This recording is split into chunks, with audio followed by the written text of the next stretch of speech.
आपने ये बैंक का नोटिस इग्नोर किया या कोर्ट का नोटिस अगर आपने इसको इग्नोर किया समन को, तो आपके एक केस के 2 केस बन जाएंगे। 2 बार आपको जमानत करवानी पड़ेगी, 2 बार बेल लेनी पड़ेगी और 2 केस लड़ने पड़ेंगे और कम से कम 1 महीने के लिए न्यायिक हिरासत में जाना पड़ेगा। 1 महीने के लिए। आमची मुंबई साथियों, मैं मुंबई में आया हुआ हूँ।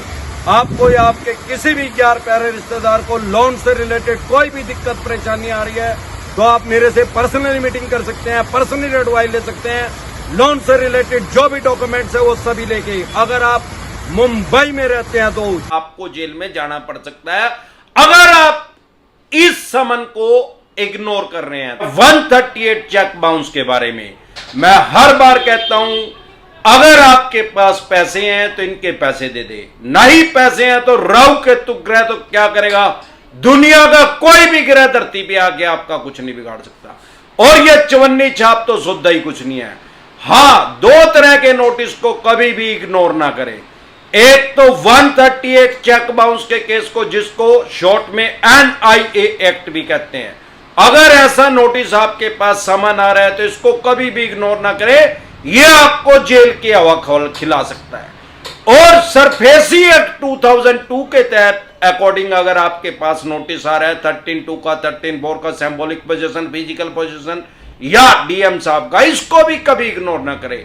यह आपकी प्रॉपर्टी को ही खा जाएगा या आपको प्रॉपर्टी से अपनी हाथ धोना पड़ जाएगा। फिर चाहे आपका मकान है, दुकान है, फैक्ट्री है, कारखाना है, फ्लैट है, बंगला है या कोठी है, कोई भी चीज है वो आपकी चली जाएगी। साथियों, अगर आपके पास कोर्ट से समन आ रहा है, समन के बाद अगर आप समन को एक्सेप्ट कर रहे हैं, नहीं एक्सेप्ट कर रहे, जा रहे हैं, नहीं जा रहे, उसके बाद आपका बेलेबल वारंट इशू हो जाएगा उसी कोर्ट से।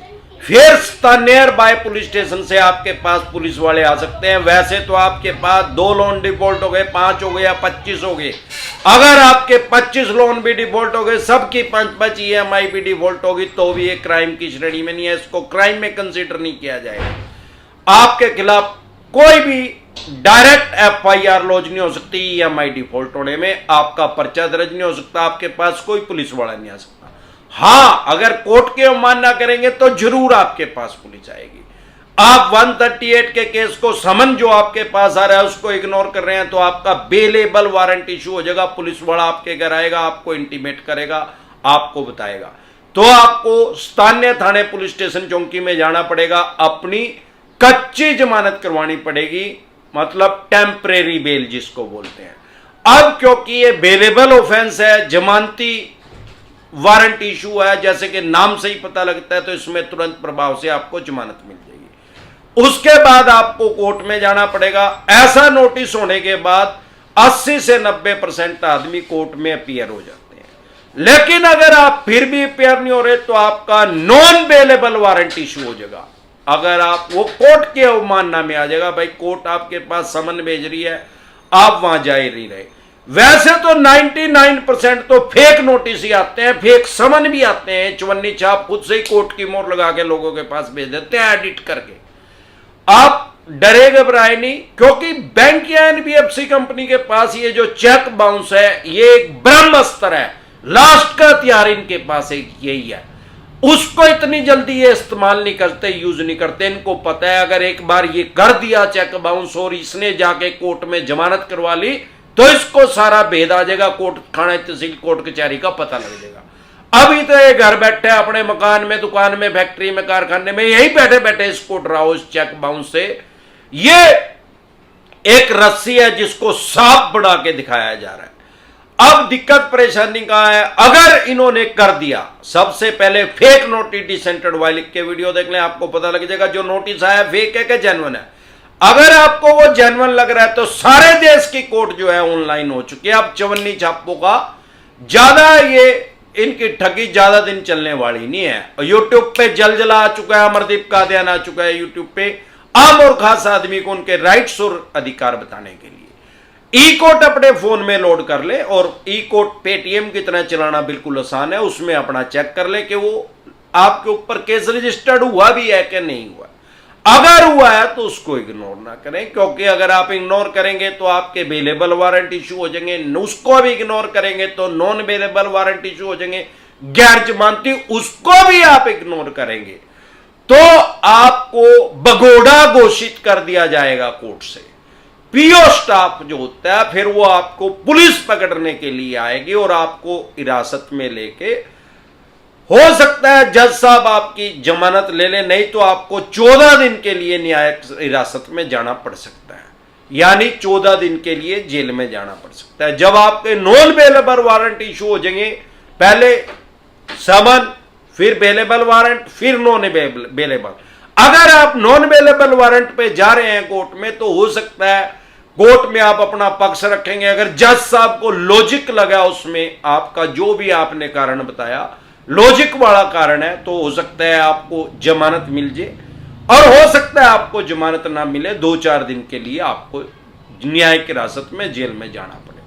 अगर आप पगोड़ा घोषित हो गए तो आपको 14 दिन के लिए न्यायिक हिरासत में कम से कम जाना पड़ सकता है।